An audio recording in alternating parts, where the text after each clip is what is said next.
the wrong man to judge. The soft morning sun fell gently through the tall glass windows of the downtown bank. It was the kind of place that made people feel small. Marble floors stretched endlessly beneath the heavy sound of shoes clicking. Gold-trimmed counters, security guards in stiff uniforms, and employees dressed too sharply for smiles. It all gave off a sense of cold perfection. Behind the central desk stood Franklin Dean, the branch manager. He was tall, clean-shaven, and proud. His suit was always freshly pressed, his tone always a little too sharp, and his eyes carried judgment like they had permission to. On that particular Monday morning, Franklin sipped his espresso, leaning on the counter as he chatted with a wealthy client about interest rates and foreign accounts. He barely noticed the man who stepped into the bank lobby. His clothes were plain, faded jeans, a dark hoodie, and scuffed shoes. His beard was a little grown out, his hair pulled back loosely, and he carried no bag, no briefcase, and no air of importance. The man walked with calm steps toward the reception desk and waited patiently behind a family filling out forms. He didn't look around nervously, didn't fidget. He just stood still with an easy presence as if he had all the time in the world. When it was his turn, the teller glanced up and asked, "Can I help you, sir?" He smiled gently. "I'd like to speak to the branch manager if possible. May I ask what this is regarding?" "I'd prefer to speak to him directly," he said politely but firmly. The teller hesitated, unsure whether to insist. Just then, Franklin noticed the man and called out sharply, "Is there a problem?" The teller stepped back slightly. "He says he wants to speak to you, sir." Franklin approached slowly, his eyes running over the man like a scanner. He saw nothing but ordinary. No watch, no designer shoes, no obvious wealth. Just another man with no appointment. His tone was cool. "You want to speak with me? About what exactly?" The man didn't flinch. "Yes, I have some business to discuss," Franklin scoffed lightly. "Do you have an account here?" The man nodded. "I do. And what's your name?" "Keanu Reeves."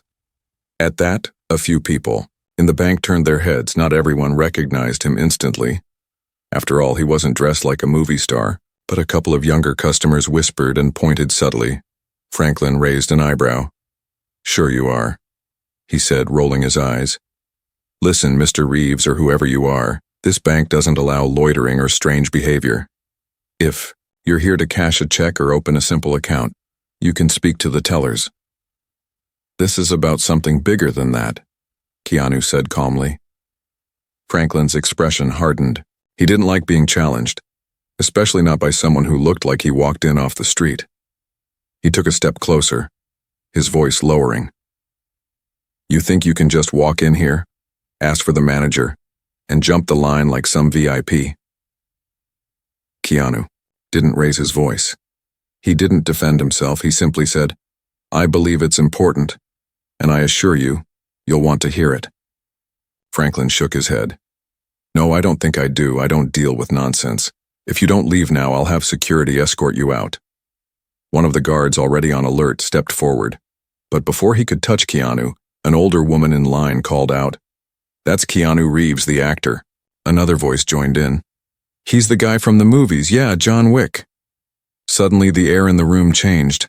Recognition spread like a ripple. Cameras came out. Phones started recording. Even the security guard hesitated, unsure what to do next. Franklin's smile faltered. "Are you really Keanu Reeves?" he asked now, with forced politeness. Keanu nodded once. Franklin straightened his tie. "Well, in that case, apologies for the confusion. Would you like to come to my office?" But Keanu didn't move. He glanced at the people watching, the tension in the room, and the fear now creeping into Franklin's eyes. "I came here quietly," he said. "I didn't expect attention, but I wanted to see how I'd be treated." Franklin laughed nervously. "It was just a misunderstanding." "Was it?" Keanu asked, his eyes steady and clear. "Or were you ready to throw me out just because I didn't look important to you?" Franklin's mouth opened, but no words came. People in the room watched closely. They saw not a confrontation, but something deeper. A lesson unfolding. You judged a book by its cover, Keanu said. And sometimes that cover might own the library. Franklin blinked. What do you mean? Keanu reached into his back pocket and pulled out a folded document. He opened it carefully, revealing a clean letter with a gold seal at the bottom. Franklin took it hesitantly, his eyes scanning quickly. His face turned pale. This is from the Board of Trustees. Keanu nodded. I've been a silent investor in several community institutions, including this bank. As of last month, I acquired majority shares. Franklin stared at the paper. You own this branch? And a few others, Keanu said gently. The bank fell completely silent. Even the phone stopped ringing. Everyone stood in awe. Some gasped. Some smiled. A few felt shame. Franklin looked up, face flushed with panic and disbelief. I didn't mean to. Keanu raised a hand, not in anger, but in calm control. I'm not here to fire you, not yet. I'm here to learn. I wanted to see how the staff here treats people, how you treat strangers, how you treat those who don't fit your image of wealth. Franklin looked like a man who had fallen from a tall tower. Mr. Reeves, I can change. We'll talk about that soon, Keanu replied. And with that, he turned and walked toward the back of the bank. No one stopped him now.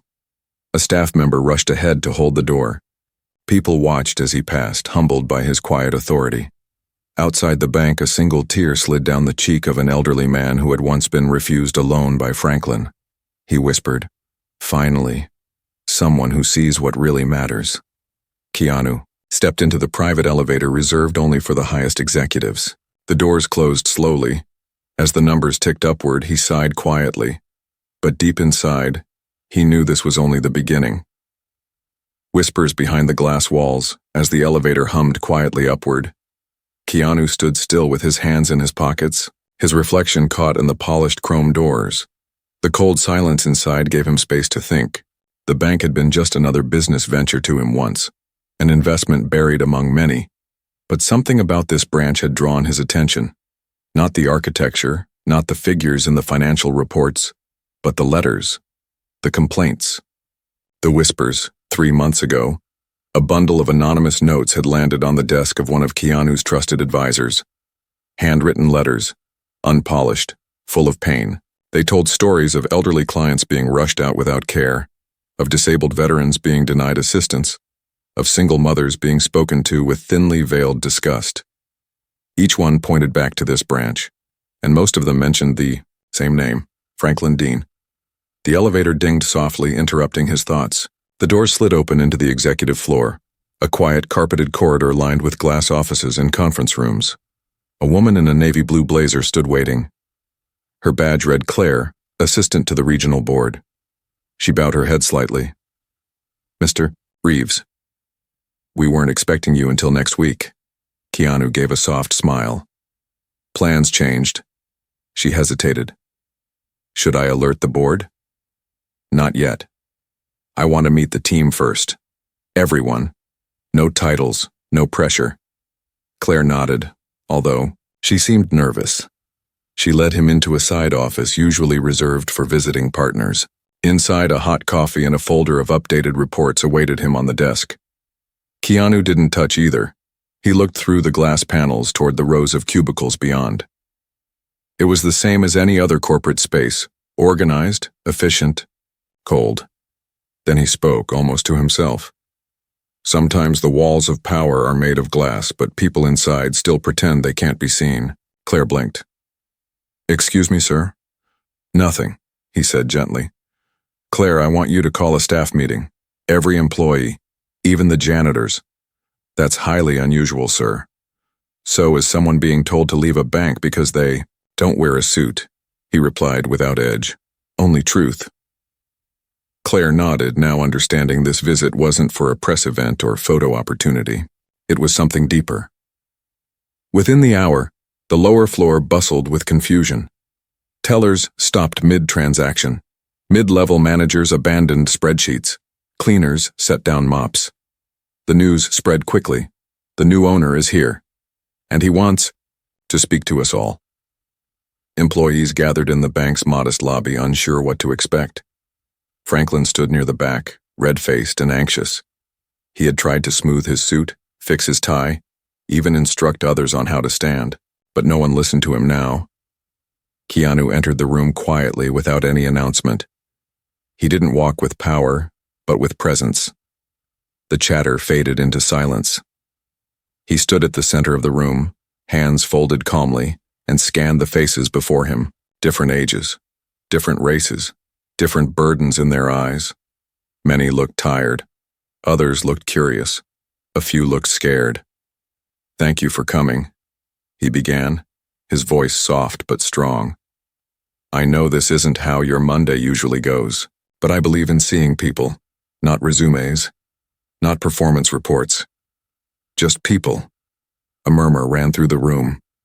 Some raised eyebrows. Others shifted on their feet. "I want to tell you a story," Keanu said, taking a slow breath. "Years ago, before all this, before the movies, the fame, the investments, I walked into a bank just like this. I needed a loan to help pay for my sister's treatment. It was a small amount. I had no credit history. I wore cheap clothes and carried nervous hope in my hands." He paused, letting the weight settle. "The manager didn't even look at me. He said the system doesn't support dreamers. He told me to come back when I looked more like someone who belonged." A silence filled the space like fog. Years later, that moment never left me. I promised myself, if I ever had the hay, means I'd never let people feel invisible. Someone sniffed quietly in the back. "And now here we are," Keanu continued. "This bank serves thousands of people.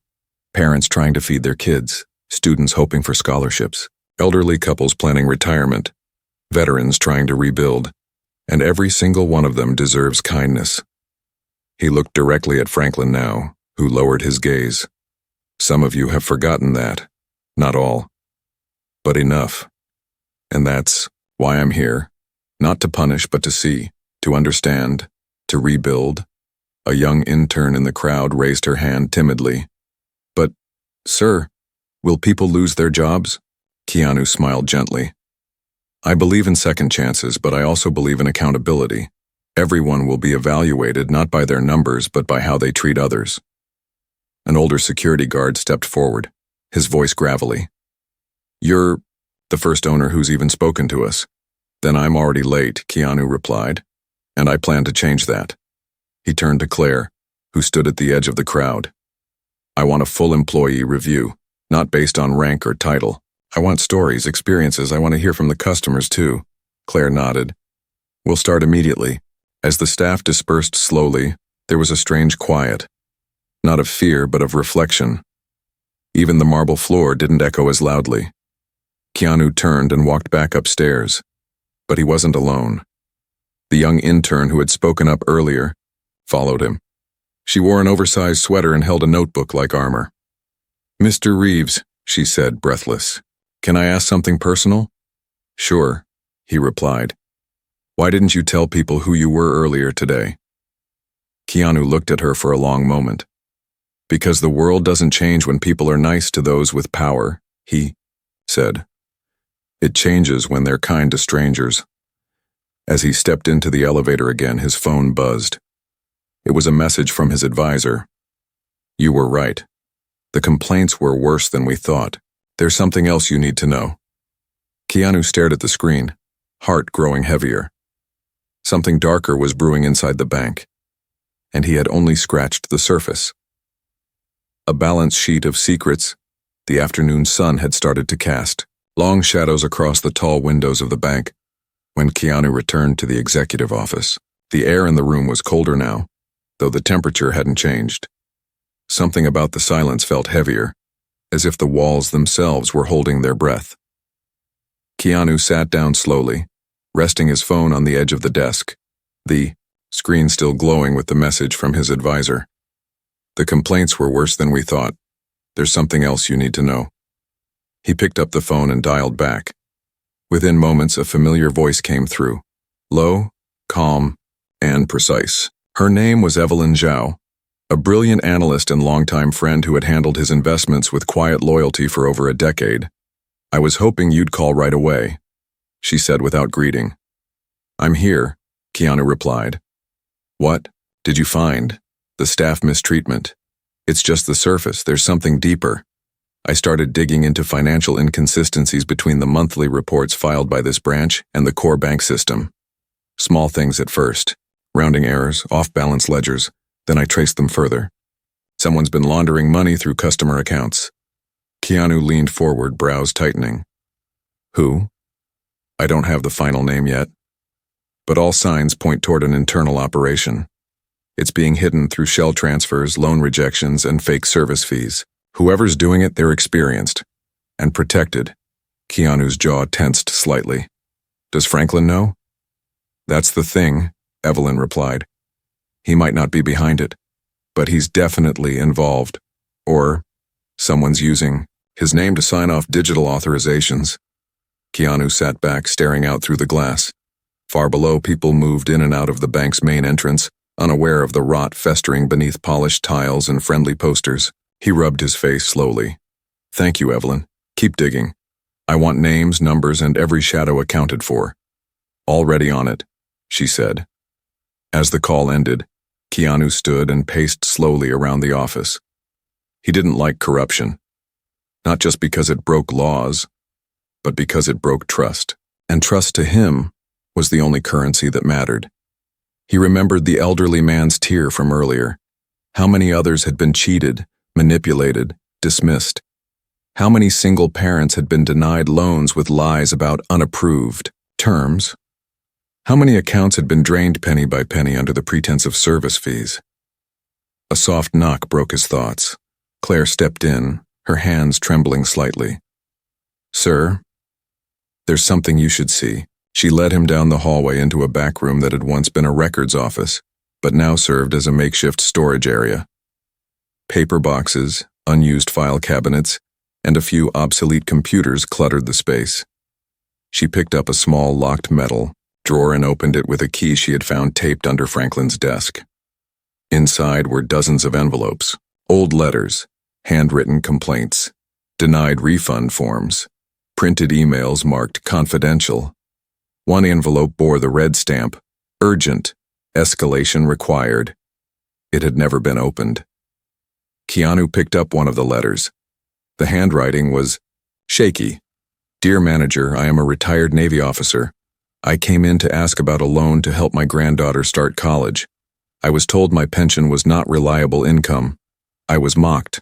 I was told to try a community center instead. I never expected to be treated like this. I have never felt so worthless." His hands gripped the paper tighter. Another letter. "A young mother. I brought my son with me to open a savings account. The manager made fun of his autism when he didn't speak. I wanted to cry. We left humiliated.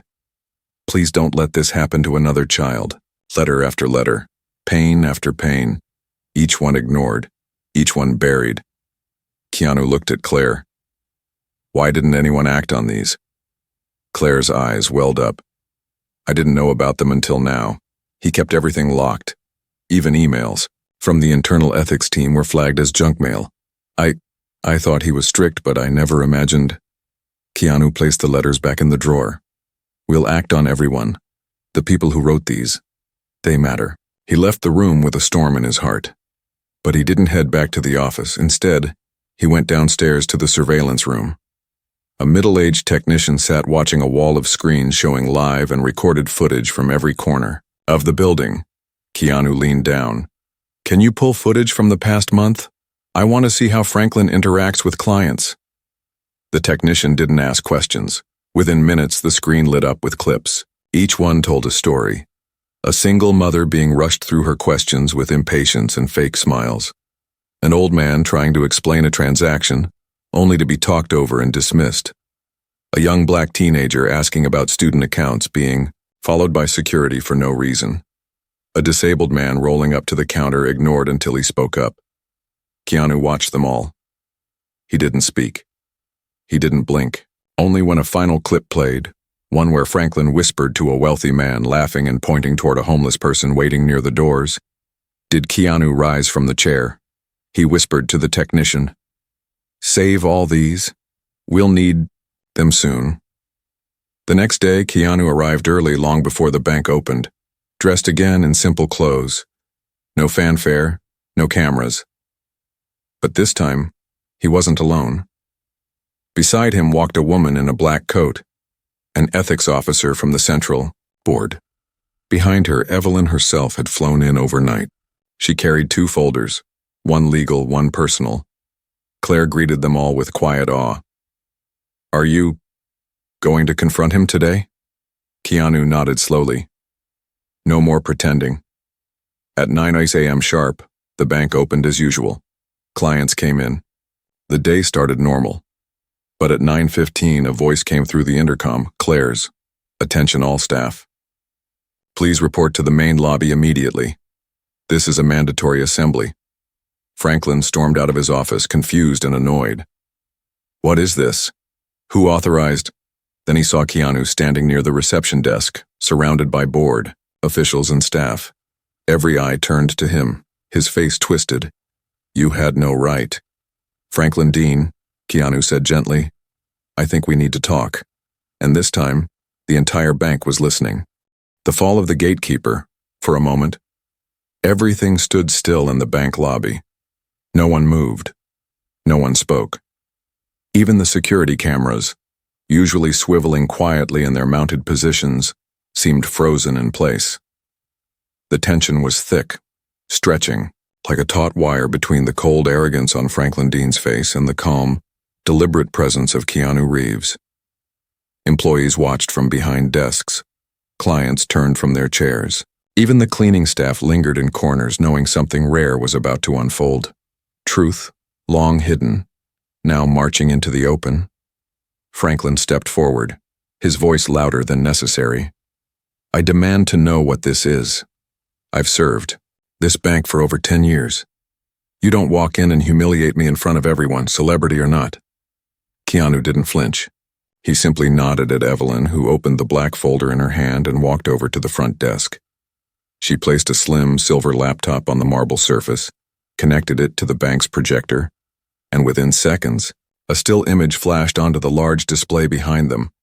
An internal memo signed with Franklin Dean's digital signature, approving a transfer of funds from a disabled veteran's account to a shell company.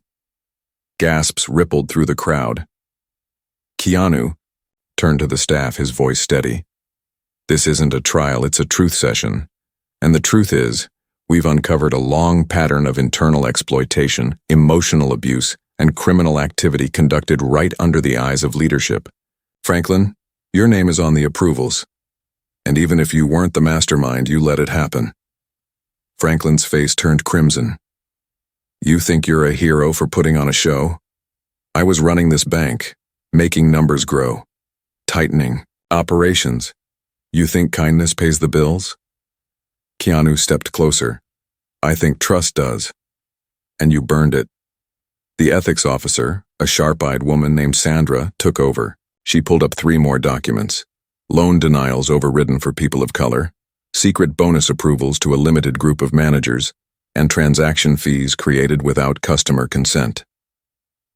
Mr. Dean, she said coldly, this is not a misunderstanding. We have enough documentation to pursue criminal investigation. But Mr. Reeves has requested we conduct an internal hearing first, out of respect for the staff and the clients. Franklin's voice cracked. You're not the board. You're just a movie star with money. Keanu's reply was soft, but every word struck like a bell. And you're a man who mistook a suit for power, and forgot that real power is how you treat people when no one's watching. Franklin laughed bitterly, eyes flicking around the room. You all think he's here to save you? He'll replace me and move on. Just another rich man playing hero. But the staff didn't look away. Some looked relieved, others angry. But none defended him. The room had changed. The power had shifted. And then Claire stepped forward. You told me not to waste time helping old clients with small issues, she said, voice trembling. You laughed when I helped the janitor open an account. You said I'd never get promoted unless I acted more like you. A quiet murmur followed. Another woman, an assistant manager, nodded. You told me to stop wearing my hair natural if I wanted people to take me seriously, that my look wasn't professional. A third voice joined. You blocked my vacation after my dad died. Franklin backed away, his eyes wide now, not from anger, but fear. He looked around and saw it, not a mob, not revenge, something deeper. It was realization, awakening. Everyone he had stepped on was now standing taller than him. Evelyn clicked to the next slide on the projector. It was security footage, grainy, black and white, but clear. Franklin counting a cash withdrawal in the back room, laughing with a man who had never appeared on official visitor logs. That's not what it looks like, Franklin muttered. Sandra spoke again. The man in that footage is a known fraudster. He used false identities to open 5 accounts here. All were approved under your authorization. Franklin's legs shook. I was tricked. Keanu walked over and placed a folded letter on the desk in front of him. This is your chance to resign with dignity. Walk away before we press charges. If you have any humanity left, now is the time.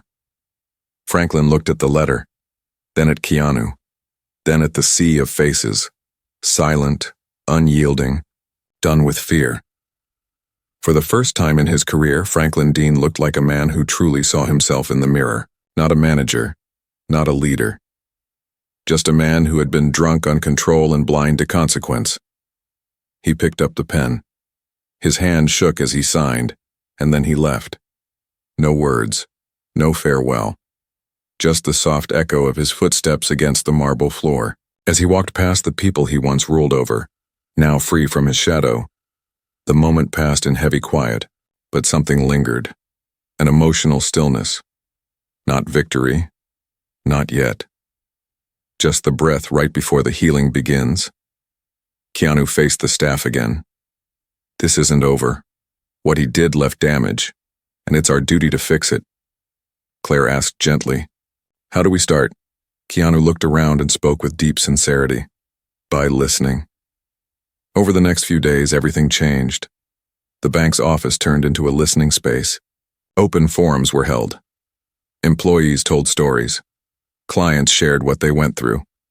There were tears, apologies, hugs, moments of silence that said more than words ever could. Keanu didn't hide in his office. He met with veterans who were denied help. He shook hands with single mothers. He invited janitors, security guards, interns, all to join meetings. He sat cross-legged on the floor with customers and asked, What would make you feel seen again? He ordered the walls to be repainted with calming colors, installed a free coffee station for anyone, client or not, and most importantly, he created a dignity desk, a place where anyone could speak without fear, where kindness became policy. But late one evening, just as the lights dimmed and the building emptied out, Evelyn came to him with a new file. This one was different. You need to see this, she said, voice low. Franklin wasn't the root, there's someone above him. Someone from Central Operations. Keanu opened the folder and saw a name that stopped him cold. Someone he trusted. Someone he once called a friend. His eyes darkened with the weight of betrayal. The bank had been saved, but the battle for the soul of the system had only just begun. The face behind the curtain, night had settled over the city like a thick velvet cloak, muffling the usual sounds of horns and heels and conversations. Inside the bank's executive floor, the lights were dim, casting long shadows along the hallway, walls. Keanu sat alone in the main conference room, the folder Evelyn had handed him still unopened on the polished oak table. Outside, the city sparkled with life. But here, silence ruled. He knew what it felt like to be betrayed. He had lived through it before in his personal life.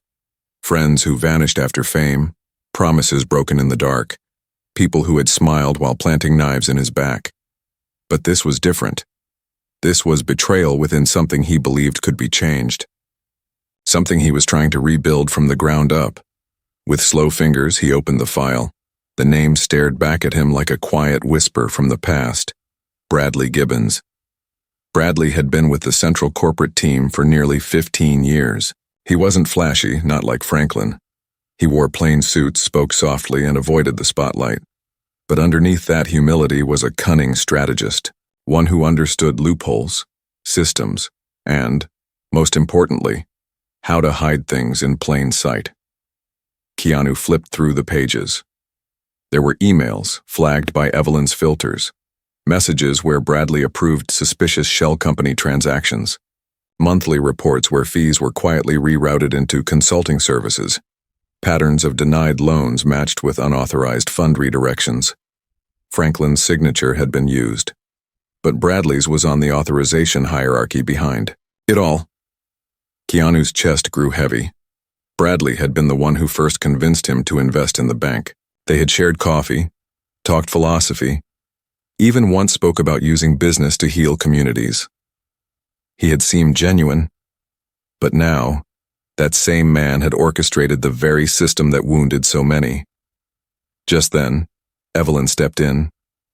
Her face looked even more tired than usual, but her eyes were sharp. "You saw it," she said. Keanu nodded. "He's smart," she continued. "He used everyone like chess pieces. Franklin was his fall guy. Claire was his distraction. You were his shield. He thought you'd never come close enough to see behind the curtain." "He was wrong," Keanu replied, voice low. They sat in silence for a while, the kind of silence that wasn't empty, but full of understanding. "He doesn't know we've connected the dots," Evelyn added. "Yet." Keanu tapped the folder. "Then we need to keep it that way. If we confront him too soon, he'll cover his tracks. Or worse, he'll run. You want to set a trap?" "No," Keanu said, standing. "I want him to walk into the truth on his own and feel the weight of every person he hurt." The next morning, Keanu requested a private meeting with the corporate board. The official reason listed was a strategic realignment of local branch leadership. No red flags. No suspicion. Bradley accepted the invite without hesitation. At 11 sharp, the boardroom filled with executives, assistants, and advisors. Sleek suits, expensive watches, voices full of confidence. Bradley entered with his usual quiet smile, nodding to everyone. When his eyes met Keanu's, there wasn't even a flicker of guilt. "Glad to see you again, old friend," Bradley said, shaking his hand firmly. "It's been a while," Keanu replied evenly. "You still making magic? With spreadsheets?" Bradley chuckled. "Every day. Though these days it feels more like fighting fires than building dreams." The room laughed politely. Only Evelyn remained silent, her gaze locked on Bradley like a hawk. Keanu waited until the introductions ended. Then he stood. "Thank you all for coming," he began. "I wanted to speak today not as a stakeholder, but as someone who's walked your halls, who's listened to your clients, who's read the letters you never read." The room shifted. Keanu continued. "We've made progress. We've removed one bad branch manager. We've rebuilt trust locally. But I've come to realize something. Cutting off a rotten branch isn't enough. Not when the rot begins at the roots." Bradley shifted slightly in his seat. "I'd like to play you something," Keanu said. Evelyn connected her laptop to the screen. A video played, footage from just weeks ago. Bradley in a closed meeting laughing with a man whose identity was blurred. A man already connected to 3 fraudulent shell accounts. The audio was faint but clear. "We'll redirect through the service fees again. It's clean. No one's watching." The room fell dead silent. Bradley sat frozen, eyes narrowing slightly. "This could be edited." Keanu stepped forward. "So could bank statements. So could performance reports, but not all of them. Not every trace you left behind." Evelyn brought up a heat map of data, dozens of transactions linking Bradley to ghost firms, all draining small amounts from denied loan applicants. Over time, those small amounts became millions.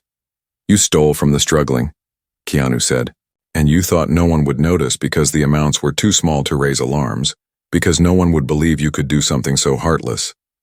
Bradley stood. "I won't sit here and be accused." "Sit," Keanu said, "and The authority in his voice made even the board members pause. Bradley hesitated, then sat. "You built a system," Keanu said. "Not just of theft, but of silence. You hired people who wouldn't ask questions, promoted those who played along, punished the ones who dared care." A soft voice spoke from the end of the table. It was an older board member. "Is this true, Bradley?" Bradley looked at each face around him. No allies. No sympathy. He stood again, slower this time. "Do you know what it's like to be invisible in your own company?" he asked Keanu, almost pleading. "I worked for years, kept everything afloat, made sure the lights stayed on while you chased your movies and philosophy. No one thanked me." Keanu's reply was quiet, but powerful. "No one is ever invisible when they act with integrity. You were invisible because you chose to be, and because you knew what you were doing was wrong." Bradley said nothing. The ethics officer stepped forward. "Mr. Gibbons, you're hereby suspended from all duties. An internal investigation will begin immediately, followed by a legal review." As Bradley was escorted out, he glanced back one last time, but Keanu didn't look at him with hatred, only sorrow. Later that night, Keanu stood in the quiet lobby of the bank. The lights were soft. The air smelled faintly of fresh paint and warm coffee. A woman walked in holding a small boy by the hand. She looked surprised to see him there. "I thought this place closed already," she said. "We stay open a little longer for people who need it," Keanu replied with a smile. She walked up shyly. "My son wanted to say thank you. You helped us get the loan we needed." The boy, no older than 7, held out a drawing. It showed Keanu standing beside a big building with a smiley face. Written in crayon, "Thank you for not being mean." Keanu knelt down and took the paper like it was gold. "This is the most valuable thing I've received all year," he said. And for the first time in months, he smiled without weight. But deep inside, he knew one final truth. There was one more step left. The day the doors stayed open, dawn crept slowly over the skyline, painting the tops of the buildings in soft gold and orange hues. The city yawned to life. Buses rumbled, street vendors set up shop, and commuters hurried through their routines. But inside the bank that once silenced the voices of the humble, something entirely different stirred. Today, the doors wouldn't just open for business. Today, they would open for truth, for healing, for something deeper than balance sheets and loan rates. Today was the day everything would be laid bare. Keanu Reeves sat quietly in the main lobby just before the official opening hour. The air was different, brighter, lighter, as if the very walls had been washed clean. Behind him, workers moved, silently setting up folding chairs and microphones. A small stage had been built overnight near the entrance. No fanfare, no banners, just a single sign taped to the glass doors: "Community Open Forum. All voices welcome." Outside, a line had already started forming. Not for withdrawals, not for deposits, but for stories, for justice. Evelyn stood beside Keanu, dressed simply, a clipboard in hand. She looked out at the growing crowd and whispered, This was your idea, but I never thought people would come." "People always come when they believe they'll finally be heard," he said gently. And then he rose, straightened his sleeves, and opened the doors himself. A wave of murmurs rolled through the gathered crowd as they stepped in, one by one. Elderly couples, young parents, students in hoodies, small business owners. Some brought letters. Others held nothing but the weight they'd carried for years. Claire greeted them with quiet warmth, offering coffee and directions. No one wore suits today, staff or visitors. Rank had been stripped away for this event. Titles didn't matter anymore. Only voices. The first to speak was a man in his 60s, his hands trembling slightly as he stepped up to the microphone. "I was told I didn't fit the profile for a small business loan," he began. "I used to believe them. Thought maybe I wasn't good enough, but then I learned that my application was never even properly reviewed. Just tossed aside." He paused, looking at Keanu sitting on the side. "Today, someone finally called me by my name instead of a number. And for that, I thank you." Applause, not thunderous but real. Next was a mother who had been turned away when she tried to cash a child support check. Then a student who had been humiliated by staff for asking about overdraft protection. Then a woman who had worked at the branch for 8 years but had never once been allowed to speak during meetings. The stories poured out like water bursting from a dam. Raw, painful, liberating.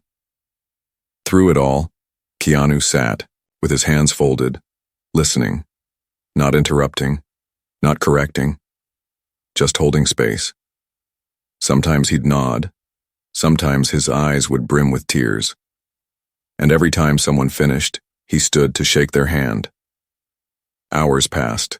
The bank remained open, not for transactions but for transformation. By midday, the room was full. News crews had arrived, drawn not by scandal this time, but by change. Cameras panned slowly across faces, some smiling through tears, others solemn with reflection. And then finally it was Keanu's turn to speak. He walked slowly up to the microphone, the same drawing the little boy had given him still folded in his pocket. "I've spent a lot of my life being seen," he began, his voice carrying the weight of sincerity. "People recognize my face, my films, my name. But I've also spent a lot of time trying to see others. And what I've learned is this: most people walk through life invisible to those in power. Ignored in banks, silenced in boardrooms, dismissed in their own neighborhoods." He looked out over the crowd. This bank once made people feel small, but no more. From this day forward, it will be a place of dignity, of transparency, of fairness. That's not just a promise. It's policy. He turned to Claire and Evelyn, who nodded. Behind them, newly framed posters were being mounted. Zero tolerance for discrimination, full accountability, anonymous feedback box, open office hours, empathy first. Keanu continued. "Franklin is gone. Bradley is under federal investigation. But we're not here to celebrate their fall. We're here to celebrate your rise." He held up the crayon drawing, unfolding it slowly. "This picture was given to me by a boy who simply wanted kindness. No interest rate can measure what that means." A long, quiet pause followed. Then, like the first drop of rain breaking a drought, applause began. Not forced, not staged, but honest. It filled the space like music. People stood, hugged, cried, and outside the building more people gathered. They hadn't come for money. They had come for hope. In the weeks that followed, the bank became something unheard of in the financial world. They launched a program called People First, offering financial literacy classes for free. A veterans fund was created using money recovered from fraudulent accounts. A dedicated department now handled discrimination claims, led by those who had once been ignored. And Keanu didn't just vanish after the cameras left. He returned often, sometimes as an advisor, other times just to sit in the lobby and talk to strangers. People brought stories, dreams.